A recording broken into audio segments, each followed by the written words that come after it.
আসসালামু আলাইকুম। অনেকেই সৌদি ভিসা নিয়েছেন, আপনারা চেক করতে পারছেন না। আপনার উমরা ভিসা হোক, ট্যুরিস্ট ভিসা হোক, হজ ভিসা হোক বা কাজের ভিসা হোক, যে কোনো ধরনের ভিসা আপনারা একই ওয়েবসাইটে চেক করতে পারবেন। অন্য কোনো ওয়েবসাইটে যাওয়ার দরকার নেই, এইখানেই চেক করতে পারবেন।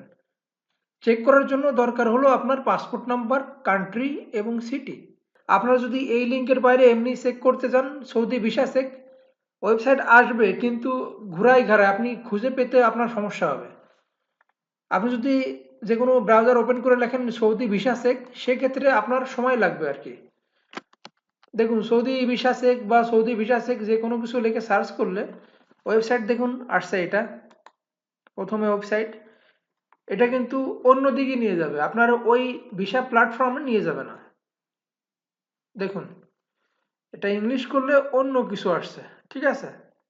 ভিসা নাম্বার, অর্ডার নাম্বার এইখানে হবে না, আপনি খুঁজে পাবেন না, ঠিক আছে। অর্ডার নাম্বার লাগবে, ভিসা নাম্বার লাগবে, অর্ডার নাম্বার লাগবে। এগুলো থাকলে আপনি এখানেও চেক করতে পারবেন। তো শর্টকাট হলো পাসপোর্ট নাম্বার হলে আপনার হয়ে যাচ্ছে। যেহেতু আপনার কাছে যদি ভিসা থাকে অলরেডি, তাও তো চেক করতে পারছেন, দেখতে পারছেন না ভিসা কপি। যদি ভিসা কপি না থাকে, আপনার কাছে শুধুমাত্র পাসপোর্ট নাম্বার আছে, সেক্ষেত্রে আপনি শুধু পাসপোর্ট ব্যবহার করেই চেক করতে পারবেন। এই ওয়েব লিঙ্কটা ভিডিও ডিসক্রিপশনে সবার উপরেই দেওয়া থাকবে, আপনারা ওইখানে ক্লিক করলে এখানে নিয়ে আসবে। আসার পরে এটা আরবি থাকতে পারে, আপনারা এখানে ইংরেজি অথবা আরবি করে নিতে পারবেন। যারা ইংরেজি পারেন ইংরেজি করে নেবেন, যারা আরবি পারেন আরবি করে নেবেন।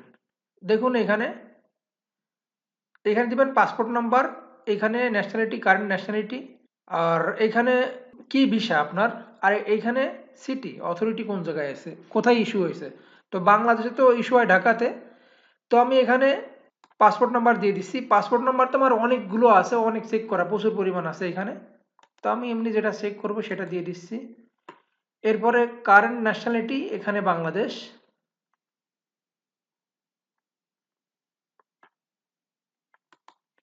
ভিসা যে আপনার হলো, এটা কি উমরা ভিসা নাকি হজ ভিসা, এখানে যেটা আছে আপনি সেটা সিলেক্ট করবেন। অনেকগুলো এখানে অপশন আছে, আপনার বিষয়টা কি বিষয়টা তো জানবেন, আপনি আপনার কি ভিসা দিচ্ছে সেটা আপনি দেখে নেবেন, ঠিক আছে। এরপরে দেখুন এখানে ইস্যুইং অথরিটি, এখানে ঢাকা দিতে হবে।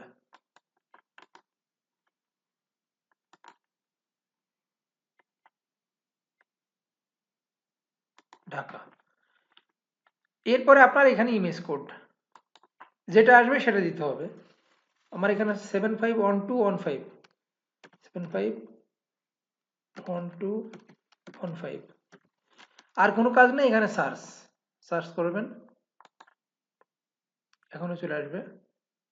দেখুন চলে আসছে, পুরো ডিটেলস এখানে চলে আসছে ভিসার।